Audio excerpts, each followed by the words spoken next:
Alors nous sommes dimanche, on est donc 11 Tammuz et nous sommes arrivés d'Af Ayin Bet de Zvahim Ayin Bet.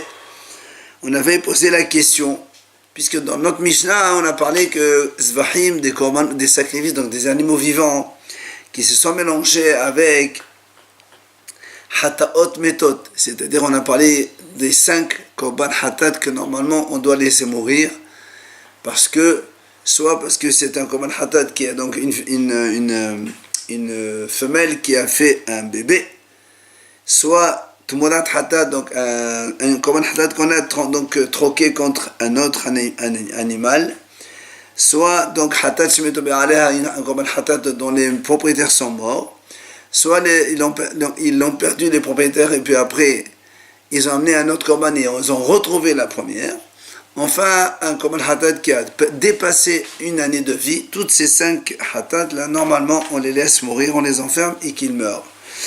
Donc, si j'ai un Korban à moi que je dois amener au Beth Amikdash, et cet animal, il s'est mélangé avec un de ces Korbanot, ou encore avec un taureau lapidé, puisque le Shoran Iskal, un taureau lapidé, on a dit que c'est un taureau qui a tué un homme. Et quand un taureau est tué, ou n'importe quel animal est tué un homme, on doit donc lapider cet animal. Donc on a dit dans notre Mishnah que si donc on a plusieurs animaux des sacrifices cachers qui se mélangent avec un qui est interdit, donc ce qu'on vient de dire maintenant, Hataot Metoshor en Iskal, eh bien ils sont tous, on va les laisser mourir comme les animaux avec qui ils se sont mélangés.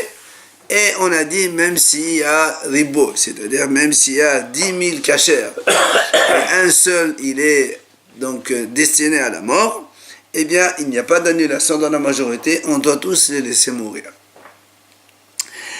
On a donc posé une question hier, comment ça se fait que la Mishnah, elle me parle de ça, alors qu'il y a une autre Mishnah qui dit la même chose. Dans Avodah Zara, c'est marqué là-bas, Ve'elo asurin ve'osen bechol shehen.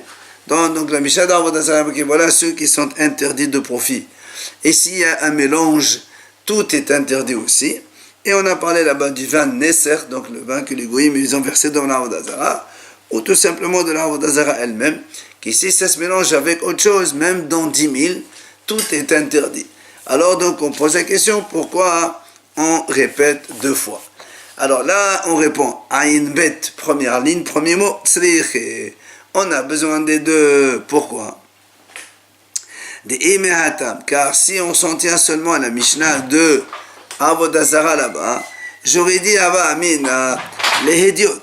Quand on a dit que c'est assour, là-bas, quand on dit il y a le vin Nessa qui se mélange avec du vin kasher ou Avodah Zara avec autre chose, on a dit là-bas la Mishnah, quand il y a un mélange, tout est interdit. Alors j'aurais dit les Hédiot, c'est-à-dire pour les hommes, c'est normal. Il y a des choses qui sont interdites de profit, tout le monde donc ne peut pas les prendre. Aval Agaboa, mais dans notre cas, nous, comme il s'agit de korbanot, j'aurais pas pu le deviner. Et j'aurais dit, là, j'aurais dit, même s'il y a donc des animaux cachés qui se mélangent avec un taureau lapidé ou un des 5 hatot méthodes, j'aurais pas dit qu'il faut les laisser tuer tous. C'est pas là, pourquoi on les perd tous comme ça? On aurait trouvé une solution. Par exemple, on les laisse paître et après on les vend et on achète d'autres avec. C'est pour ça que notre Mishnah est venu ici nous le dire. Non, même ça, même pour le Mizbeach, c'est interdit, donc on va tous les laisser mourir.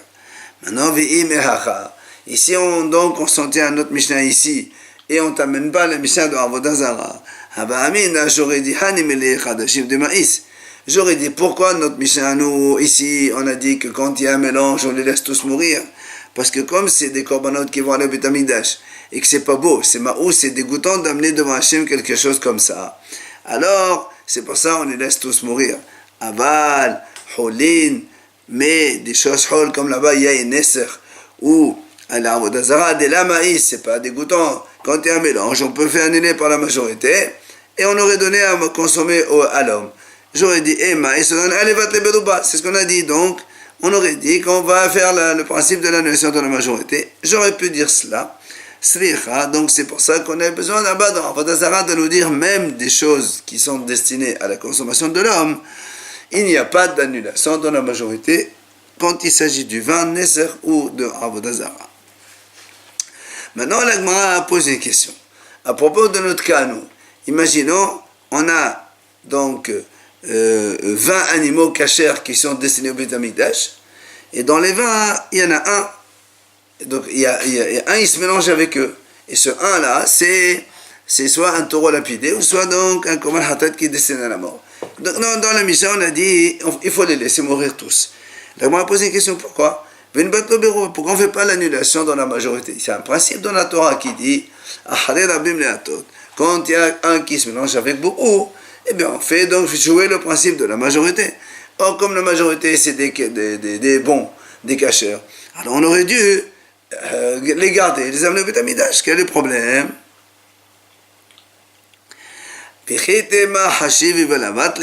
Si maintenant tu me dis non, tu sais pourquoi il n'y a pas le principe de l'annulation qui joue ici? Parce que l'animal vivant est une unité importante. Alors, on sait que, par exemple, quand il s'agit de viande taref ou les viandes, il y a l'annulation par 60. Quand il y a, par exemple, quelqu'un il a un repas et il y a un morceau de cochon qui tombe là-bas ou du lait qui tombe dans le repas, si on a 60 fois le volume cachère par rapport à l'interdit, alors on fait jouer l'annulation et c'est cachère. D'accord? Mais cette notion d'annulation de 60 ne marche pas quand le mélange se fait avec des unités importantes. Par exemple, si quelqu'un, pour un mariage, on prépare des entrecôtes ou des boustecs, un truc comme ça, même s'il y a 100 et qu'il y a un qui t'arrive qui se mélange avec, là on ne peut pas jouer l'annulation par 60. Parce que c'est hachouf, tout ce qui est hachouf, il ne s'annule pas. Important. Alors si maintenant tu me dis, voilà les animaux, chaque animal c'est quelque chose d'important. C'est pas comme des morceaux de viande qui se mélangent entre eux. Chaque unité, elle est importante en soi. Dans ces cas-là, donc c'est pour ça qu'on ne fait pas jouer l'annulation. Alors il lui dit, Haniha, d'accord, je suis d'accord avec toi, mais les mains de Amal Kol Shedako Limanot Chanenu. Les mains de Amal Et Shedako Limanot Chanenu Ma'ika Limema. On va maintenant amener une Mishnah dans laquelle on va voir une mahloket. Qu'est-ce qu'on appelle important? Alors, en bref, la Mishnah va nous enseigner la chose suivante. Tout ce qui se vend à l'unité, exclusivement, c'est-à-dire seulement comme ça, les gens ne vendent pas autrement qu'à l'unité, ça s'appelle très important, hachou, puisque ça se vend à l'unité. Donc chaque unité, elle est importante. Et donc ça ne s'annule pas.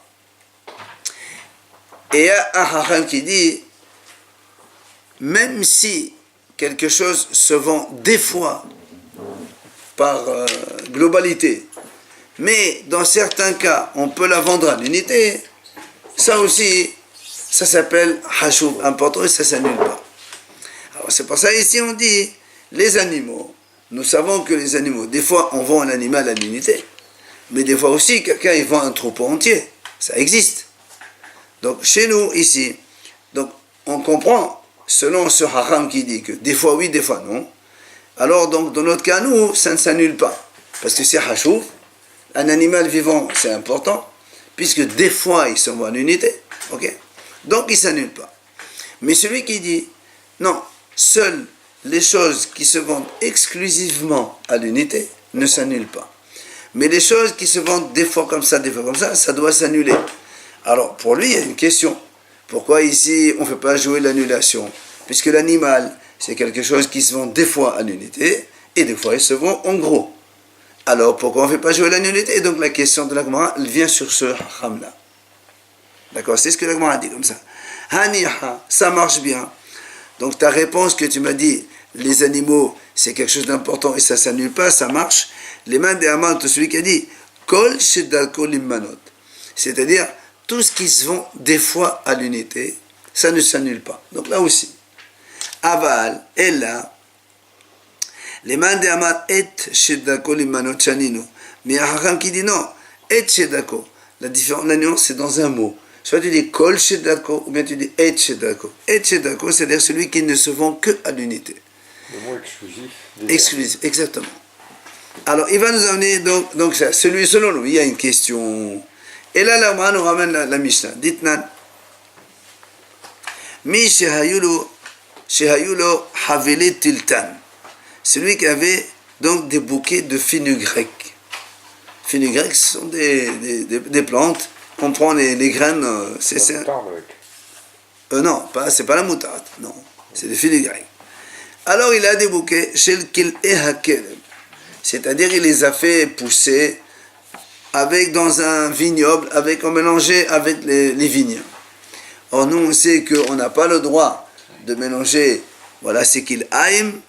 Et la Torah dit, pentuchad iesh, celui qui fait qu'il aime mélange avec la vigne, il faut brûler la récolte.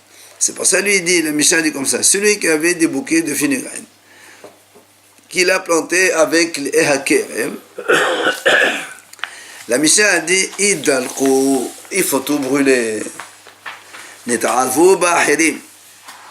Si ces bouquets, ceux-là, ils se sont mélangés dans d'autres bouquets, là aussi, Kulla nidal, Rabbi Meir. Rabbi Meir, il dit, tous, on doit les brûler. C'est-à-dire, si tu as 10 bouquets de Kil'aim, ils se sont mélangés dans 1000, tout est interdit. Si maintenant les 1000 et 10, ils se sont mélangés dans encore 10 000 ou 100 000 ou je ne sais pas combien, tous, il faut les brûler sur le Rabbi Meir. Maintenant, Chachamim omrim, Yi'alo be'achad u'matay. Chachamim, eux, disent non. On fait jouer l'annulation. Combien? Donc, il aime, c'est pas 1,60, c'est 1 contre 200. C'est-à-dire, s'il y a 200 bouquets cachers et un qui aime, il se mélange, alors on autorise, d'accord? C'est pas un problème. Selon les Hachamim, 1 dans 200. Et la Mishnah dit comme ça. She'aya Rabbi Meir omer. Kol shedako limanot mekadesh. Hachamim omrim, eno mekadesh לששת דברים בלבד. Rabbi Meir dit donc, Kol shedako limanot. Donc on revient à notre discussion à nous. Tout ce qui se compte parfois, Kol. C'est-à-dire s'il arrive qu'on compte les bouquets de fenugrec, comme c'est ce qui se passe, des fois on vend donc tout un ensemble et des fois on vend à l'unité, comme selon Rabbi Meir, même si parfois ça se vend à l'unité, ça a une importance, c'est pour ça donc qu'il n'y a pas d'annulation qui joue vu que c'est important. Mais les Hachamim, ils ont dit non. Ils ont dit ces bouquets de fenugrec, ça s'annule dans 1,200. Pourquoi? Parce que Hachamim pense et non mekadesh, ella shisha devanim bilbad, Rabbi Akiva omer shiva. Hachamim ils disent il y a que 6 choses seulement qui ne s'annulent pas. Et Rabbi Akiva il rajoute un 7e. Et c'est quoi ces 6 ou 7 choses? Voilà, c'est donc la liste. La Gemara dit érosé par les noix d'une ville qui s'appelle Parer. Apparemment, il devait avoir des noix particulières, une noix on dit, particulière, et donc ça se vendait à l'unité exclusivement, et donc ça ne s'annule pas. Velimone Baden, ou bien les grenades qui viennent d'une ville qui s'appelle Baden, là aussi. Vahaviyot Stumot. Si on a des cruches de vin fermées et qui se sont mélangées donc, là aussi il n'y a pas d'annulation qui joue. Vehilfet Tradin, des troncs de Tradin, c'est les épinards. D'accord? Vekilhek Rouv, et des troncs de chou. Vedalat Evanit, et la courge grecque. Enfin, ce sont 6 choses à l'époque de Hachamim, que pour eux c'était des choses qui ne se vendaient exclusivement que donc à l'unité. Rabbi Akiva Mosif, Af Kikarot Shel Baal Habayit. Rabbi Akiva il rajoute même les pains des particuliers. C'est-à-dire un pain des particuliers, pas les pains du boulanger. Parce que les pains du boulanger ils sont tous pareils. Mais les pains du particulier, chacun il a son modèle de pain. Et donc ça fait 7 selon Rabbi Akiva qu'il ne s'annule pas. Maintenant, la Mishnah dit comme ça. Dans la liste qu'on a vue, nous, parce que nous on sait que Orla, ça ne marche que pour les arbres seulement. Et Kil'aim, ça marche pour les légumes. Alors c'est pour ça, comme on a cité par exemple les grenades, dans les grenades il n'y a pas de kil'aim. Alors c'est une question de orla. Et la orla c'est le même principe que kil'aim, c'est-à-dire si ça se mélange, il y a annulation 1 dans 200. Donc certains produits, donc, parmi les 7 ceux-là, certains produits sont concernés par l'interdiction de orla, et d'autres ils sont interdits donc, par la notion de kil'aim. Quoi qu'il en soit, sur ça, la Gemara a dit la chose suivante. Rabbi Yohanan Amar et Shedako le manot shaninu, et Rabbi Shimon ben Lakish Omer kol Shedako le manot shaninu. Donc, c'est là où on vient à notre Gemara.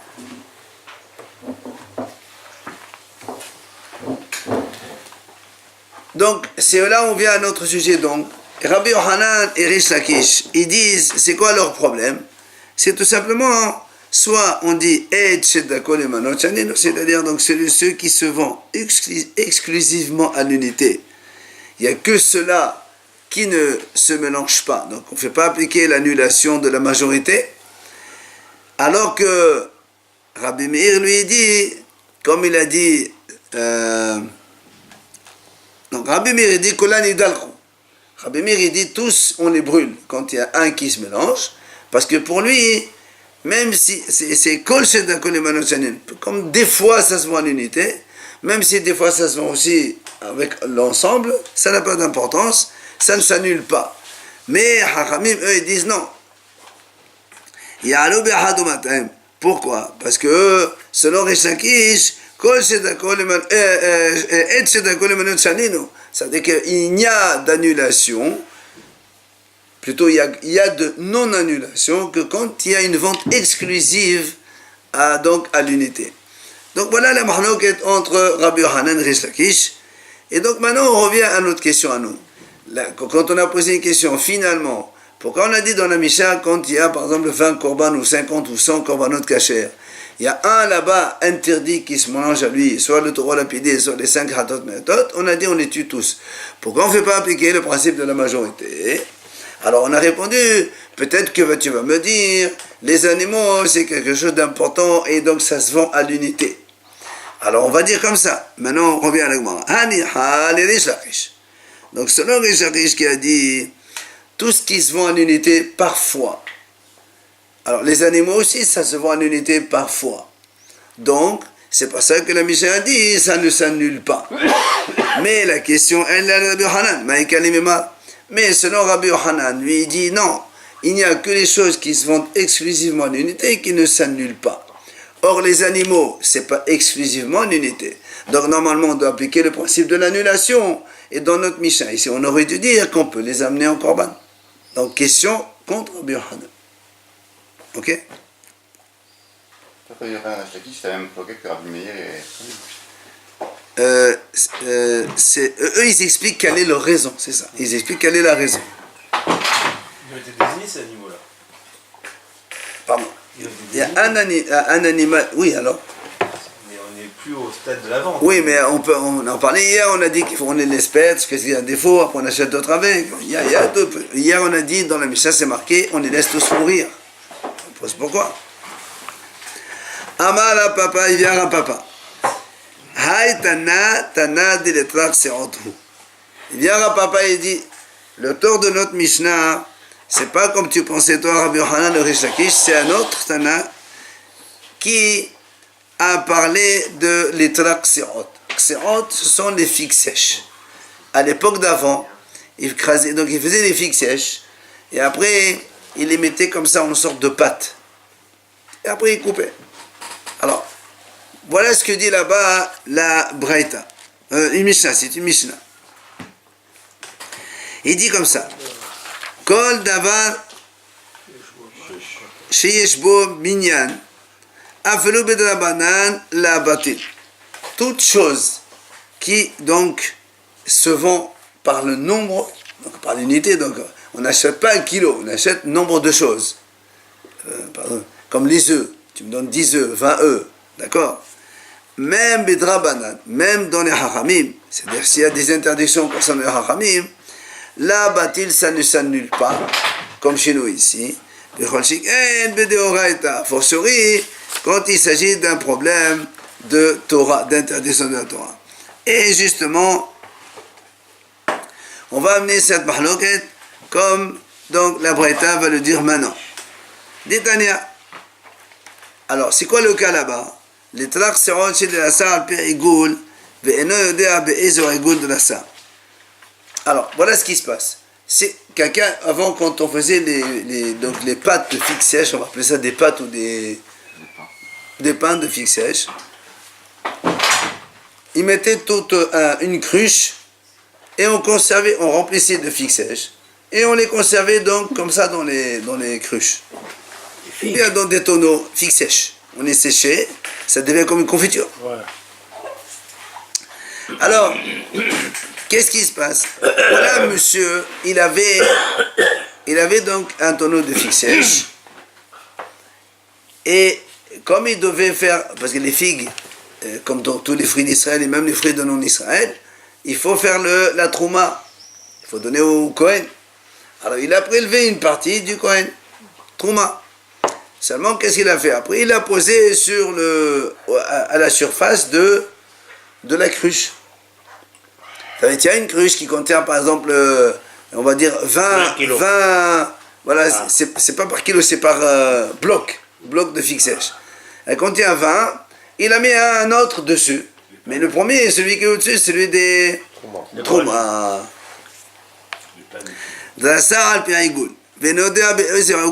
Donc il a mis sur Aïgoul, c'est comme des ronds, c'est comme des tonneaux. Ou bien Alpi Havid, donc au final les trois situations veulent dire la même chose.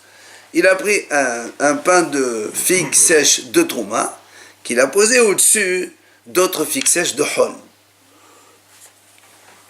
Maintenant, qu'est-ce qu'on fait? Ça s'est mélangé. Alors comment on fait? Rabbi Meir Omer. On a ici Rabbi Meir et Rabbi Yehuda. Et tous les deux ramènent Mahlok entre Rabbi Eliezer et Rabbi Yoshua, donc en deux versions différentes.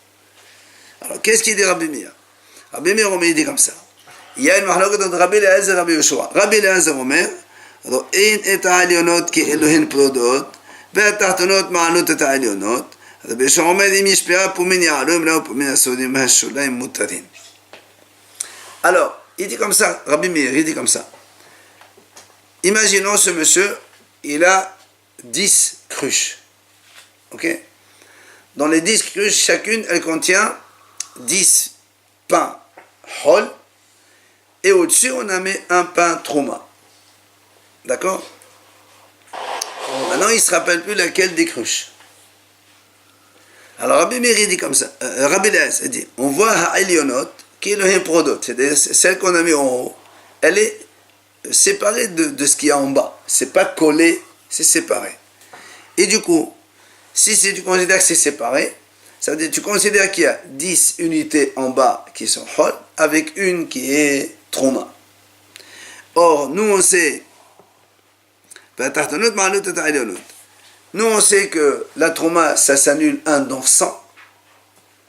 Donc s'il a, par exemple, nous on a dit 10 contre 1, s'il a 10 cruches, ça fait 100, il y a un trouma, alors ça s'annule. Donc il peut prendre un n'importe lequel, parce que lui il ne connaît pas lequel c'est, il ne se rappelle plus dans lequel cruche il a mis. Donc il prend un n'importe lequel et donne au Kohen, et le reste c'est caché. Ça c'est Rabbi Eliezer. Hein? D'autant que, initialement, toutes les figues ou toutes les cruches ne sont pas déjà assignées, il n'y a pas de destination, il y a... Non, les autres c'est pour la consommation personnelle, c'est hol. Bien, mais ça n'a pas été déjà décidé, puisque la trouma, on la prélève sur l'ensemble. Oui. Alors que ce soit pris ici ou là, dans la mesure où le là, c'est pas déjà destiné à la vente ou à être mis de côté, on peut prendre à n'importe quel moment. Non, parce que lui, il a déjà prélevé la trouma. La trouma, quand elle est prélevée des kadosh, on ne peut pas la mélanger après. C'est pas qu'il n'a pas encore, pas lui, il peut prendre ce qu'il veut, c'est vrai. Mais s'il a prélevé, il a déjà désigné, il a posé, c'est là où on pose le problème. Elle est destinée. Voilà. Ça, c'est Rabbi Eliezer. Rabbi Yoshua, il dit pas du tout. Rabbi Yoshua, il dit, comme la trouma qu'on a posée, elle est un peu séparée du reste, donc tu ne peux pas dire qu'il y a un mélange entre le haut et le bas. Donc, la lune qu'on a posée à la superficie, elle ne s'annule pas avec ce qu'il y a en bas. Rabbi Yehoshua il dit comme ça, si tu as 100 cruches, plus celle-là, ça fait que dans chaque cruche, il y a à la superficie un bloc, donc ça s'annule 101. Mais si tu n'as pas 100 cruches, tu as 99 cruches, selon Rabbi Yehoshua, ça ne s'annule pas. Donc on va marquer entre Rabbi Eliezer et Rabbi Yehoshua. Selon Rabbi Eliezer, tu peux calculer même celles qui sont en bas, tu les additionnes et on fait le rapport avec tout ce qu'il y a dans la cruche. Et selon Rabbi Yehoshua, non monsieur, le bas il ne mélange pas, ça n'a rien à voir. C'est que le haut. Alors si tu as maintenant 100 cruches dont le haut il est cachère, mais il y en a une seule qui est trauma, alors on fait jouer l'annulation. Sinon, c'est pas possible. Ça, c'est selon Rabbi Meir. Maintenant, Rabbi Yehuda. Rabbi Yehuda, il dit, non, la mahlok de Rabbi Eliezer et Rabbi Yehoshua, elle est complètement différente. Pas complètement, mais elle est différente. Rabbi Yehuda, Rabbi Eliezer, אם יש שם פומין יעלו, אם לא פומין אז לא חולה. רבי יהושע אומר, אפילו יש שם 300 פומין לא יעלו. Et il vient donc, Rabbi Yehuda, il dit, la mahlok de Rabbi Eliezer et Rabbi Yehoshua, elle est comme ça. Selon Rabbi Eliezer, c'est là où on dit il faut 100 cruches et une. Si tu as 100 cruches et une, ça fait donc jouer l'annulation 1 dans 100. Selon Rabbi Eliezer. Maintenant, selon Rabbi Yehoshua, lui, il dit, même si tu as 300 cruches, il n'y a jamais possibilité d'annulation. Pourquoi? Parce que selon Rabbi Yehoshua, c'est ça le Tana Kserot. On a dit le Tana de Kserot et des figues sèches. Lui, il dit, même si des choses des Haramim, puisque les pains de figues sèches, ça se vend des fois à l'unité, alors ça ne s'annule jamais. Alors, donc, on revient à notre cas, nous. La Misha dans Zvahim qu'on a vu, nous, qui dit que si j'ai un animal donc qui doit mourir, soit hatat meta, soit todo lapidé, qui se mélange même avec 100 animaux cachers qui sont destinés au Beit HaMikdash, eh bien, on doit tous les laisser mourir. Pourquoi? Parce que c'est comme le Tana de Kserot ici qui dit, selon Rabbi Yehoshua, qu'il n'y a pas d'annulation possible. Parce que comme ça se fait en l'unité, il n'y a pas d'annulation possible. Et donc ici, il n'y a pas de mahloket. Ça va selon Rabbi Yehoshua. Selon Rabbi Yehoshua, expliqué selon Rabbi Yehuda. Absolument.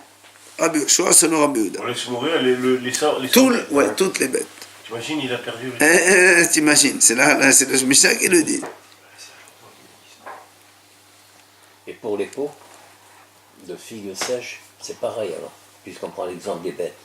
Si, c'est ce qu'on a dit. C'est ce qu'il a dit Rabbi Yehoshua. Il a dit même pour les pots de figues sèches, il n'y a pas d'annulation possible. C'est pas possible. Ça dans lui-même ou pas? Hein? Ça dans lui-même. Oui. Pour pleurer. Alors, maintenant vient la Gemara, elle dit